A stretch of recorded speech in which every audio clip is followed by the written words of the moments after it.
पाठ राखीन या मालिकेच्या पुढील काही येणाऱ्या भागांचे अपडेट जाणून घेऊया आपल्या आजच्या या व्हिडिओमध्ये. चला तर मग प्रेक्षकांनो, सुरुवात करूया आपल्या आजच्या या व्हिडिओला.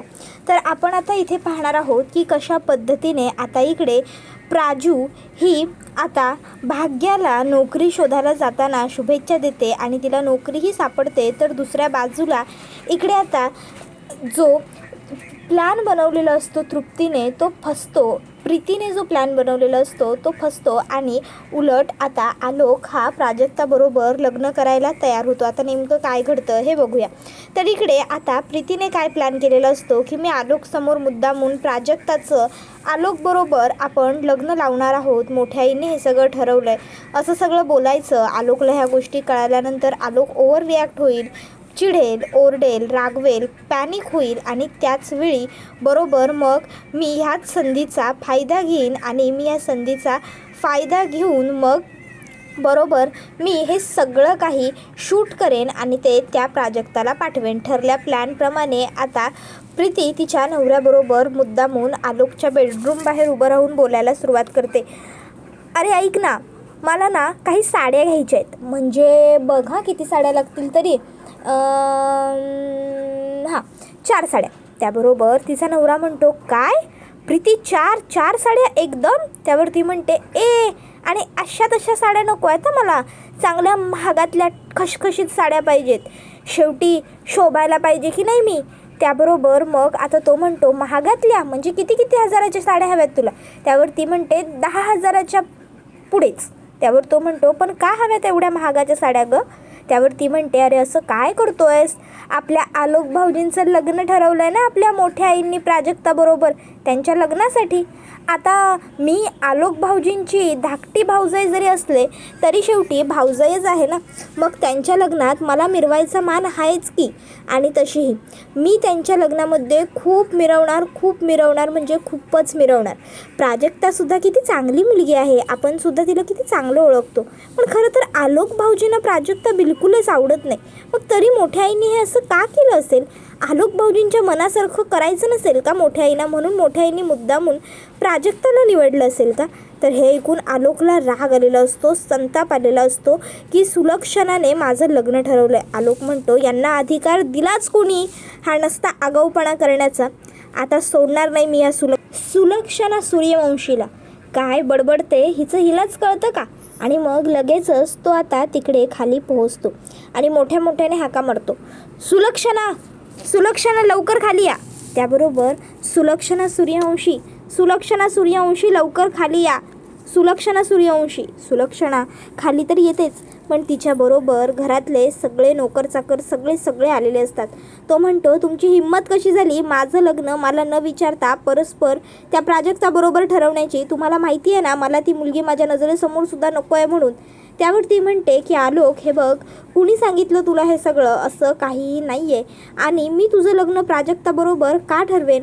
काही संबंध नाही आहे ह्या सर्व गोष्टींचा. तुझ्यापर्यंत चुकीची माहिती आलेली आहे. तुला मी एकदा तरी म्हटलं का की प्राजक्ताबरोबर लग्न कर म्हणून? अरे तू त्या मुलीचा गळा आवळला आहेस, विसरलास का तू? मग तरीही ती मुलगी तुझ्याशी लग्न करायला का म्हणून तयार होईल? हे बघ, तुला जे वाटतंय तसं काहीही नाही आहे ना. मी तुझं तिच्याबरोबर लग्न ठरवलं आहे ना तुमचं लग्न होणार आहे, कळलं तुला? तू जा बरं इकडनं. त्याबरोबर मग आलोक काही ऐकायला तयारच नसतो. सुलक्षणा म्हणते, आलोक मी खरं बोलतेय, तुला कळत नाही आहे का माझं म्हणणं? त्यावेळी मग अंबिका मध्ये पडते आणि म्हणते, बरं मी काय म्हणते आलोक, जाऊ दे ते सगळं. म्हणतायत ना मोठ्या बहिणी की त्यांनी काही केलेलं नाही आहे म्हणून. मग खरोखर त्यांनी काही केलेलं नसेलही. तू चल बरं माझ्याबरोबर, चल. आणि मग आता लगेचच इकडे जी अंबिका असते ती आता आलोकला घेऊन आलोकच्या रूममध्ये जाते. रूममध्ये गेल्यानंतर आलोक म्हणत असतो, काकू हे सगळं ना त्या सुलक्षणा मुद्दामून करतायत. त्या सुलक्षणा सूर्यवंशीला काय वाटतं त्या वागतील तसं मी त्यांना वागू देईन का? सगळं त्यांच्या मनाप्रमाणे करीन का? नाही काकू, असं काही होणार नाही आहे. त्या प्राजक्ता नावाच्या मुलीबरोबर मी लग्न करणार नाही.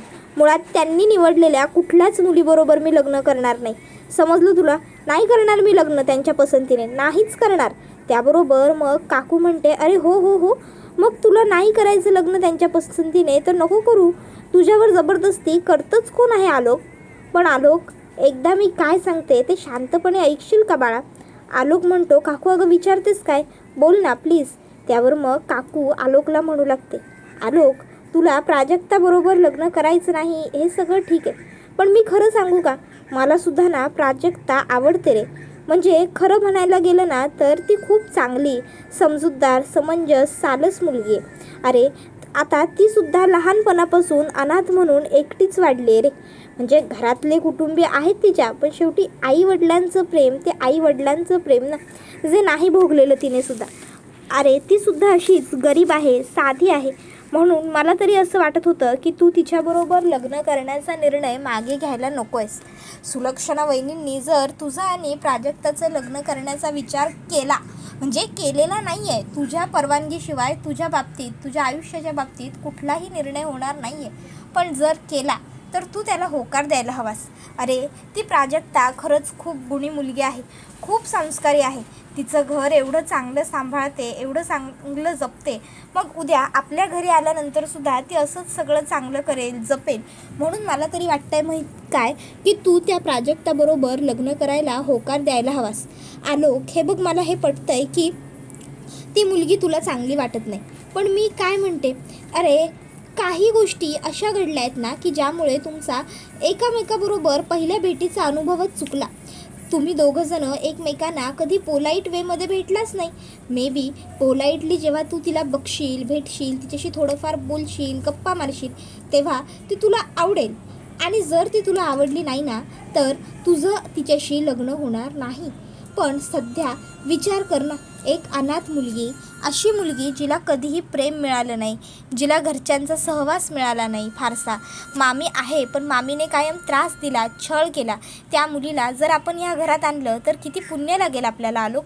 त्यावेळी मग आलोक काकूच्या बोलण्याचा विचार करतो आणि त्याच्याही लक्षात आता प्राजक्ताची वाईट बाजू येते. आणि मग तो विचार करतो की खरंच प्राजक्ताने खूप भोगलं आहे, खूप सोसलं आहे, खूप सहन केलं आहे. म्हणून मग आता तो ठरवतो की तो प्राजक्ताबरोबर लग्न करणार. आणि मग त्याने तो प्राजक्ताबरोबर लग्न करणार हा निर्णय जेव्हा घेतलेला असतो तेव्हा हे सगळं प्रीती वहिनीला समजतं. आता हे सगळं प्रीती वहिनीला समजल्याच्या नंतर मग इकडे प्रीती वहिनी जी असते ती आता म्हणत असते की अरे देवा, मी करायला काय गेले आणि होऊन काय बसलं. मला वाटलं होतं हा मूर्ख आलोक हा काय लग्नासाठी तयार होणार नाही आणि त्या प्राजक्ताबरोबर तर नाहीच नाही, पण कसलं काय आणि कसलं काय, सगळं मुसळ केरात गेलं. ह्या आलोकने तर लग्नासाठी परवानगी दिली. जर खरोखर या आलोकचं त्या प्राजक्ताबरोबर लग्न झालं ना तर माझं ह्या घरातलं सगळं अस्तित्व कायमचं संपून जाईल. ह्या घरात थोरली सून म्हणून, मोठ्या आईंची सून म्हणून सगळा मान सन्मान तिला मिळेल. सगळी प्रॉपर्टीसुद्धा तिच्या हातात जाईल आणि माझ्या हातात मात्र काय उरेल? माझ्या हातात उरेल ठणठण गोपाळा. नाही, काहीही झालं तरी ठणठण गोपाळा असं होता कामा नये. मलासुद्धा या प्रॉपर्टीत हिस्सा मिळायलाच हवा. मलासुद्धा ह्या प्रॉपर्टीत वाटा हवाच. किंबहुना ही सगळी प्रॉपर्टी माझ्या नवऱ्याचीच आहे. एवढी वर्ष माझा नवराच हे सगळं सांभाळतोय, हे सगळं साम्राज्य बघतोय. मग हे सगळं त्याच्याच हातात यायला हवं ना की त्या आलोकच्या. पण मोठ्या आईने जोपर्यंत प्रॉपर्टी यांच्या नावावर केली नसेल तोपर्यंत मला त्या आलोकला गोड बोलावंच लागेल आणि त्याला माझ्याच बाजूने ठेवावं लागेल. असं सर्व विचार प्रीती करत असते. त्यावेळी मग आता प्रीती ही ठरवते की आणखीन आता आपण काहीतरी वेगळं करायचं, पण प्रयत्न सोडायचे नाही. आणि त्याच्यानंतर मग आता प्रीती जी असते ती ह्याच विचारांमध्ये रात्रीची झोपते. आता ज्यावेळी प्रीती रात्रीची झोपते त्यावेळी प्रीतीच्या स्वप्नामध्ये सुद्धा आता प्राजक्ता आणि आलोकचं लग्न आलेलं असतं. प्रीती स्वप्नात ओरडत असते, नाही, नको नको नको, थांब. आणि जेव्हा तिला जाग येते, शुद्ध येते, भानावरती आणली जाते, तेव्हा मग ती म्हणते, नाही, काय नाही, झोपा सगळ्यांनी. आणि मग सगळे झोपी जातात. तर दुसऱ्या बाजूला इकडे जी प्राजक्ता असते ती आणि जी आता इकडे तिची धाकटी बहीण म्हणजे भाग्या असते ती, त्या दोघी बोलत असतात. प्राजक्ताने भाग्याला खूप साऱ्या शुभेच्छा दिलेल्या असतात तिच्या इंटरव्ह्यूला जाण्याकरिता. आणि मग भाग्या अगदी छान फ्रेश मूडने इंटरव्ह्यूसाठी सुद्धा गेलेली असते. इंटरव्ह्यूमध्ये आता भाग्याला अगदी सोपे चांगले छान प्रश्न विचारले जातात. ज्यानंतर भाग्याचं इंटरव्ह्यू खूप छान झालं. असं तिला जजेससुद्धा सांगतात आणि ते म्हणतात की आम्ही लवकरात लवकर तुम्हाला नक्की कळवू. तुमच्या योग्य काही काम असेल तर आम्ही तुम्हाला नक्कीच बोलवणार आहोत. त्याच्यानंतर मग आता इकडे भाग्या घरी आलेली असते. घरी आल्यावर घरातले सगळे तिला विचारतात, काय गं भाग्या, नोकरी शोधण्यासाठी आज तू गेली होतीस ना, काय झालं तिकडे, तुला नोकरी मिळाली का? भाग्या तुझ्या कामाचं झालं का? पगार किती आहे, काय कसं, सगळे घरातले तिला एकावर एक प्रश्न विचारू लागतात. त्यावर भाग्या म्हणते, अरे हो हो हो हो हो प्लीज थांबा, काय चाललं आहे तुम्हा सगळ्यांचं? अरे आल्या आल्या माझ्यावर प्रश्नांचा भडीमार कसला सुरू केला आहे तुम्ही? सांगते सगळ्यांना सगळं सांगते. आणि मग ती सांगू लागते की हो, आजचा माझा इंटरव्ह्यू खरोखर खूप छान झालेला आहे, खूप भारी. हा जॉब मलाच मिळणार असं मला आता तरी नक्की वाटते. आणि खरं तर याचं क्रेडिट पुन्हा एकदा प्राजूलाच जातं आहे. प्राजू, तू मला शुभेच्छा दिल्या होत्यास त्या कामी पडल्या बरं का. तू म्हटल्याप्रमाणे माझा इंटरव्ह्यू अगदी छान पार पडला बघ. त्याबरोबर हे ऐकून प्राजू म्हणते, मला माहीतच होतं. त्याबरोबर भाग्या म्हणत असते, मला तर वाटतं आता लवकरच ती लोक माझं जॉईनिंग करून घेतील, म्हणजे आपल्या घरातली पैशांची अडचण बऱ्यापैकी कमी होईल, बरोबर ना? त्यावेळी हे ऐकून घरातल्यांना समाधान वाटतं, बरं वाटतं. तर दुसऱ्या बाजूला तोपर्यंत इकडे प्राजू ही विचार करू लागते की खरंच किती चांगलं झालं भाग्याला नोकरी मिळाली. प्राजू आता देवासमोर हात जोडते, दिवा वगैरे लावते.